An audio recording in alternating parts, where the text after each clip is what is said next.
Hello everyone, beneath animecap here.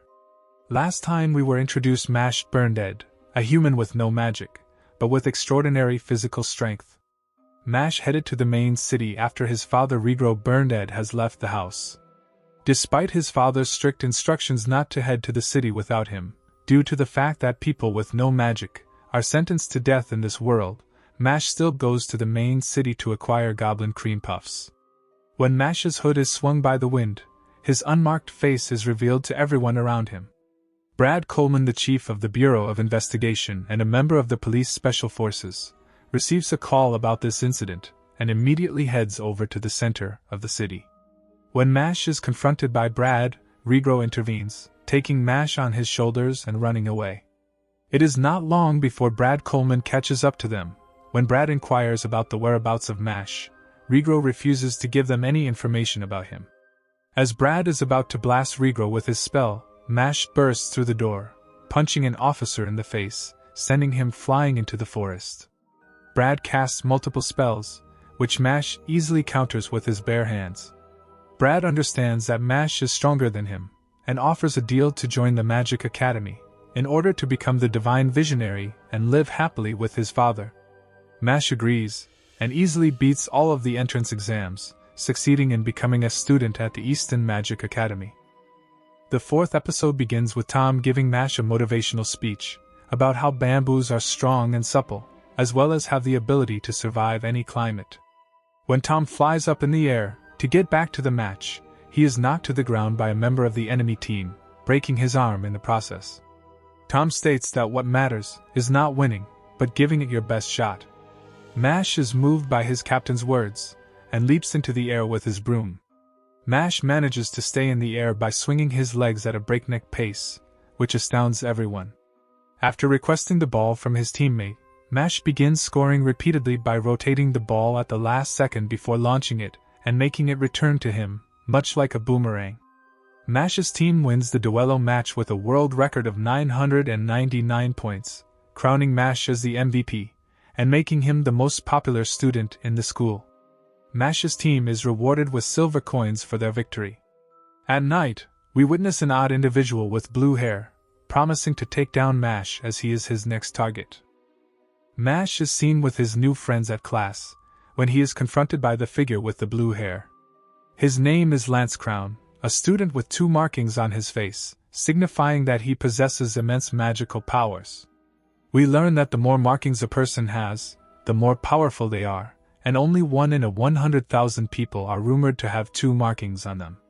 Lance challenges Mashle into a duel by trapping his friends inside a magical bottle, forcing him to accept. Lance adds a silver coin as a trophy for the winner. After getting to the specified location given by Lance, Lance uses his magic to create an arena-like field in order for their battle to begin.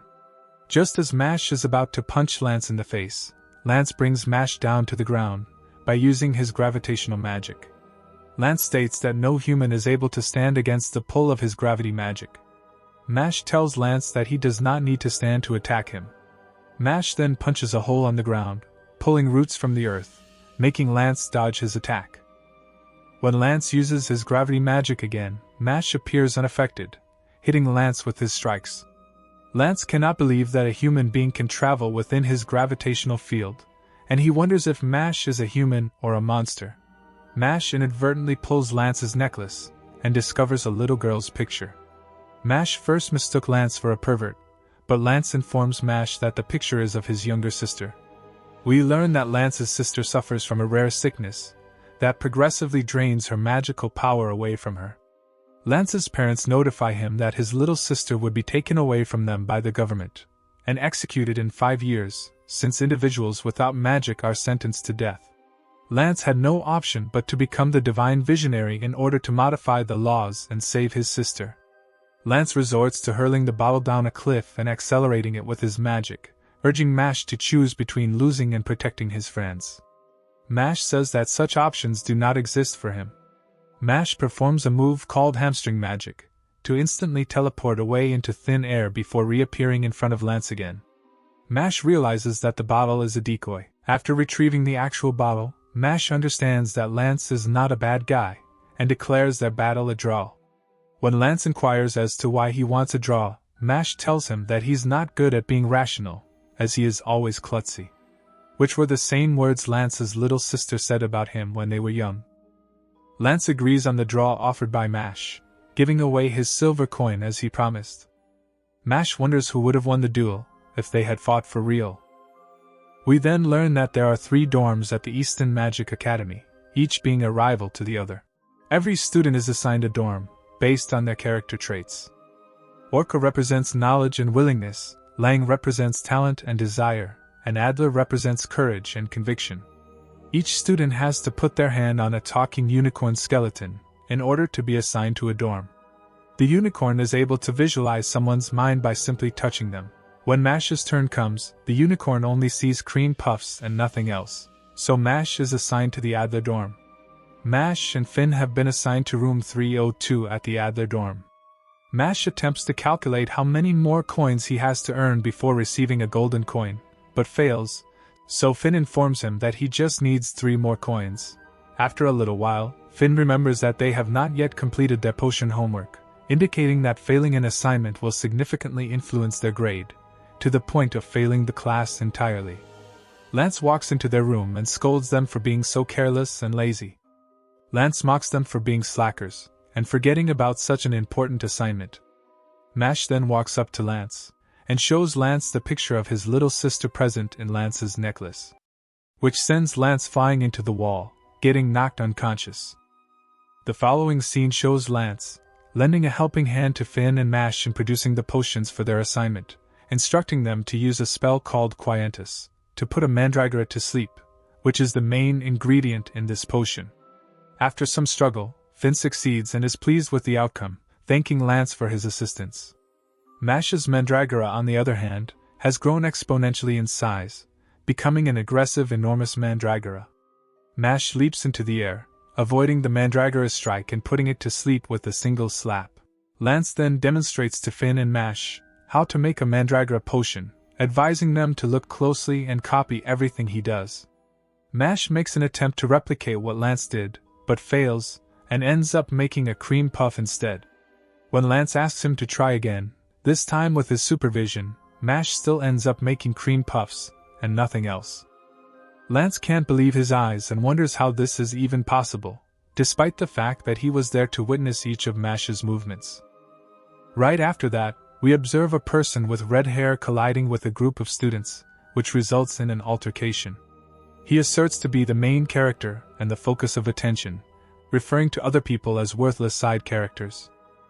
We then see another strange figure with white hair, dressed in a robe, ordering his subordinates to take all of the older students' coins, claiming that divine visionaries rule this world, and that only those with overwhelming power and a noble bloodline are worthy of becoming monarchs of this world.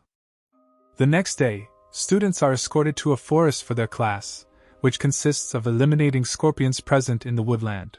Their teacher explains that each scorpion has either a silver or a bronze coin on its head. He urges them not to go up against silver coins-headed scorpions, since they are impossible for average students to defeat. The figure with the red hair appears in front of Mash, calling Mash a side character. His name is Barrett. Barrett is jealous of the fact that Mash is popular amongst girls inside the academy, announcing his goal after becoming a member of the Bureau of Magic, which is getting rid of hot guys that ruin the system for him.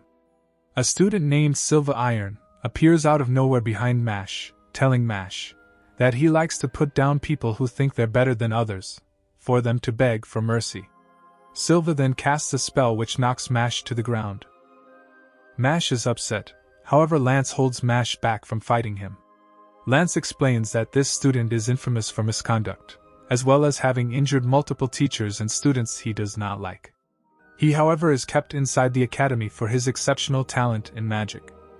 Mash feels relieved after checking on his cream puff, which had been stashed inside his pocket. Lance is startled that Mash was just concerned about his cream puff. Lance offers teaming up with Mash, which Mash accepts. After some wandering, Mash is separated from Lance and greeted by Barrett. Barrett is spooked to find Mash in the middle of the forest, and starts screaming.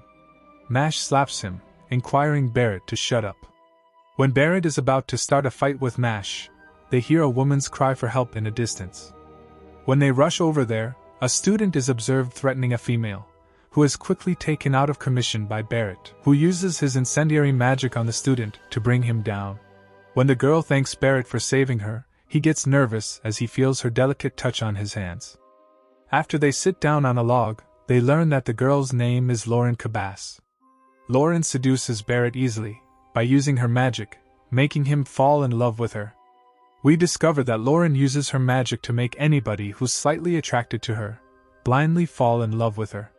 When Lauren tries to seduce Mash, she fails miserably. Even after enhancing her magical powers, Mash remains unaffected.